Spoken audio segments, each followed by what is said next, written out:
بسم اللہ الرحمن الرحیم۔ حالات کے پیش نظر دل جل جل کر خاک ہو گیا ہے۔ اسی وجہ سے میں اپنی پیاری بہنوں سے کچھ باتیں گوش گزار کرنا چاہوں گی جو حق ہے، سچ ہے، اور میں یہ نہیں کہوں گی کہ بہت معذرت کے ساتھ، کیونکہ سچائی میں معذرت نہیں ہوتی۔ ایک بزرگ تھے، وہ دین کی خدمت کے لیے کافی عرصہ گھر سے باہر گئے ہوئے تھے۔ تو جب وہ گھر سے باہر لوٹے واپس، تو دیکھا کہ بیٹا شادی کر چکا تھا۔ بہو نے دروازہ کھولا، اندر تشریف لائے۔ تو جب ان سے گفتگو کی، اس کی بیٹے کے بارے میں پوچھا، حالات کے بارے میں پوچھا، تو بہو نے بولا کہ بیٹا آپ کا صحیح نہیں ہے، بہت میں تنگی میں رہتی ہوں، اور بہت ساری برائیاں کر دیں۔ بہت افسردہ ہوئے اور گھر سے چلے گئے۔ بیٹے سے ملاقات ہوئی تو بزرگ نے کہا کہ تمہاری بیوی صحیح نہیں ہے، اسے چھوڑ دو۔ تو بیٹا حیران ہو گیا کہ میری بیوی ٹھیک نہیں ہے۔ انہوں نے کہا تمہاری بیوی کے اندر بہت زیادہ لالچ ہے۔ تو اس نے کہا کہ میں اس سے بہت پیار کرتا ہوں، تو میں اس کو کیسے چھوڑ دوں؟ تو بزرگ نے کہا کہ جب یہ تمہاری اولاد پیدا ہوگی تو یہ تمہاری نسل میں لالچ ڈال دے گی، اور اس لالچ کی وجہ سے تمہاری نسل خراب کر دے گی۔ تمہارے لیے بہتر ہے کہ اسے چھوڑ دو۔ وہی ہوتا ہے، بیٹا فرما بردار تھا۔ بزرگ چلے جاتے ہیں، کافی عرصے بعد وہ پھر گھر تشریف لاتے ہیں تو دیکھتے ہیں، دروازہ کھٹکھٹاتے ہیں تو ایک خاتون دروازہ کھولتی ہیں۔ وہ دوسری خاتون ہوتی ہیں، ان سے بات چیت کرتے ہیں، وہی سوالات اس بہو سے بھی دہراتے ہیں۔ تو وہ کہتی ہیں شکر الحمدللہ رب العالمین، میں بہت خوش ہوں، میرے شوہر بہت اچھے ہیں، میرا خیال رکھتے ہیں، اور میں اپنی زندگی سے بہت مطمئن ہوں، اور نہ وہ پیسوں کی بات کرتی ہیں، نہ وہ کسی قسم کا لالچ کا اظہار کرتی ہیں، اور بہت اچھی ان کی تربیت ہوئی بھی ہوتی ہے۔ وہ بہت خوش ہوتے ہیں، اپنے بیٹے کے پاس جاتے ہیں اور کہتے ہیں کہ یہ جو تمہارے بیوی ہے یہ بہت اچھی ہے، اور اس سے تمہاری نسل پیدا ہوگی تو اس کی تربیت بہت اچھی کرے گی۔ تو کہنے کا مطلب یہ ہے کہ پہلے کے بزرگ، پہلے کے لوگ اولاد پیدا ہونے سے پہلے اپنی اولاد کی پروٹیکٹ کرتے تھے۔ وہ یہ دیکھتے تھے کہ آیا جو بچی ہمارے گھر آ رہی ہے تو وہ ہماری نسل کو خراب تو نہیں کر دے گی۔ تو یہاں بات آتی ہے لالچ کی۔ لالچ ساری برائیوں کی جڑ ہے۔ اگر انسان لالچی ہے تو وہ اپنی اولاد کی تربیت بھی لالچ سے ہی کرے گا۔ انسان کی لالچ، اس کی ہوس اس کو تباہ کر دیتی ہے۔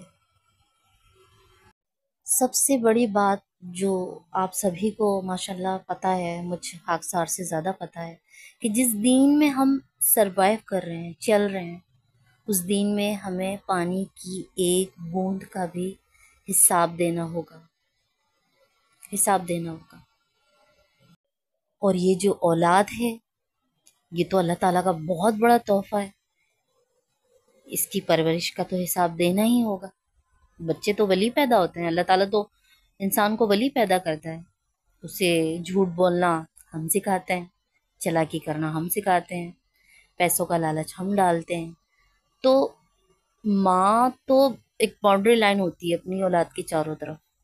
ماں جو سکھائے گی، بچہ کورا کاغذ، ماں جو سکھائے گی اس پہ وہی لکھا جائے گا۔ ماں کو اپنی اولاد کے بارے میں، ایک ایک قدم کے بارے میں، ایک ایک سٹیپ کے بارے میں پتہ ہوتا ہے کہ وہ کیا کر رہا ہے بنسبت باپ کے۔ پرانے دور کی بات ہے، ایک بزرگ تھے تو بچے نے خواہش ظاہر کری، مجھے ریچھ چاہیے، بس مجھے ریچھ چاہیے، ریچھ سے دوستی، اس کو بڑا پیار آتا تھا ریچھ پہ۔ تو اس نے بزرگ نے سمجھایا بیٹا یہ دوستی کرنے کی چیز نہیں، جانور ہے، خطرناک ہے، تو آپ اس کو رکھو گے نہیں، مجھے یہ چاہیے، مجھے رکھنا ہے۔ بڑا پیار کرتا تھا ریچھ سے، اس کے ساتھ کھانا کھانا، اس کا خیال کرنا، اور ریچھ بھی اس سے بڑا پیار کرنے لگا کہ بھئی یہ نوعمر بچہ تھا۔ تو ایک دن وہ سو رہا تھا بچہ، تو سچی بات ہے، یہ پرانے دور کا سچا قصہ ہے، تو اس کے اوپر بچے پہ مکھی بیٹھ گئی۔ بچے کی ساری محبت اسے کھلانا پلانا اس کا خیال کرنا. اب ریچھ کی محبت کیونکہ ریچھ ریچھ ہے، تو جب وہ مکھی بیٹھی تو اس نے اس کے سینے پہ بہت کس کے ہاتھ مارا. بچہ تاب نہ لایا، اس کی طاقت بہت تھی ریچھ کی، وہ بچہ مر گیا کیونکہ ریچھ کا اظہار محبت تھا. مقصد اس بات کا یہ ہے کہ آپ کا بچہ کس سے دوستی کر رہا ہے اور اس دوستی کا ری ایکشن اس کے اوپر کیا آئے گا، یہ دیکھنا بہت ضروری ہے.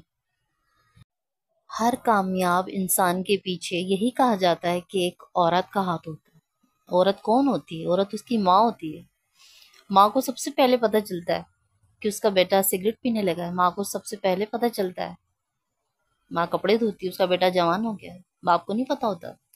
ساری باتیں ماں کو پتہ ہوتی ہیں. بچے کی، بیٹی کی ساری باتیں ماں کو پتہ ہوتی ہیں. گزشتہ دور میں ڈکیت گزرا ہے، تو میں نام نہیں لوں گی، تو کافی چوریاں کرتا تھا، ڈکیتیاں کرتا تھا، قاتل بھی تھا. تو ایک بار دھر لیا گیا، تو اس نے جب اسے پھانسی دینے لگے تو اس نے کہا کہ میں اپنی ماں سے ملنا چاہتا ہوں اور میری ماں سے مجھے ملواؤ. تو جب اس کی ماں کو قریب لے کے گئے ملنے کے لیے تو اس نے اس کے کان پہ بہت زور سے کاٹ لیا. سچا واقعہ ہے. تو سب لوگ حیران رہ گئے، ماں کو چھڑایا. تو اس آدمی نے کہا کہ اگر میری ماں پہلی چوری پہ مجھے مارتی تو آج میں پھانسی کے تختے پہ نہ ہوتا. اور بڑا افسردہ ہو کے اسے پھانسی ہو گئی. ماں کے لیے عبرت ہو گئی. سیانے بزرگ یہی کہتے تھے کہ بری صحبت سے بچو. کیوں کہتے تھے؟ خربوزے کو دیکھ کے خربوزہ رنگ پکڑتا ہے. سچ ہے. جب آپ کا بچہ کسی سگریٹ پینے والے کے ساتھ گھومے گا تو وہ پیے گا. ٹو دا پوائنٹ بات یہ ہے کہ جنگل میں آگ لگی ہوئی ہے تو اس آگ سے اپنے بچوں کو آپ نے دور رکھنا ہے. اب آگ کیسے بجھے گی یہ الگ میٹر ہے، لیکن بچہ چھوٹا ہوتا ہے تو آپ جب کوکنگ کر رہی ہوتی تو اسے ہر چیز سے آپ بچاتی ہیں. بھئی چولہے کے قریب نہ چلا جائے، پانی کے قریب نہ چلا جائے، پانی کی بالٹی میں نہ ہاتھ مارے. تو 15 سال کا ہو جاتا ہے تو پھر آپ اسے کیوں لک آفٹر نہیں کرتے ہو، کیوں دیکھ بھال نہیں کرتے ہو. تو اس آگ سے ماں نے بچوں کو، بیٹیوں کو، بیٹوں کو بچانا ہے، ان پہ توجہ دینی ہے. پوچھیں ان لوگوں کے دلوں سے جا کے جن کے ہاں اولاد نہیں ہے. وہ دعائیں کراتے پھرتے ہیں، ڈاکٹر سے علاج کراتے پھرتے. اپنی زندگی کا مقصد انہوں نے یہی بنایا کہ ہمارے یہاں اولاد ہو جائے، لیکن ان کے یہاں اولاد نہیں ہے. آپ خوش نصیب ہیں. اللہ نے آپ کو بیٹے سے نوازا، بیٹی سے نوازا. اللہ تعالیٰ جب خوش ہوتے ہیں تو بیٹا دیتے ہیں، اور اللہ تعالیٰ جب بہت زیادہ خوش ہوتے ہیں تو بیٹی عطا فرماتے ہیں.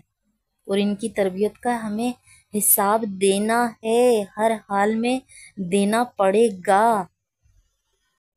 اور آپ جو بوئیں گی وہی کاٹیں گی.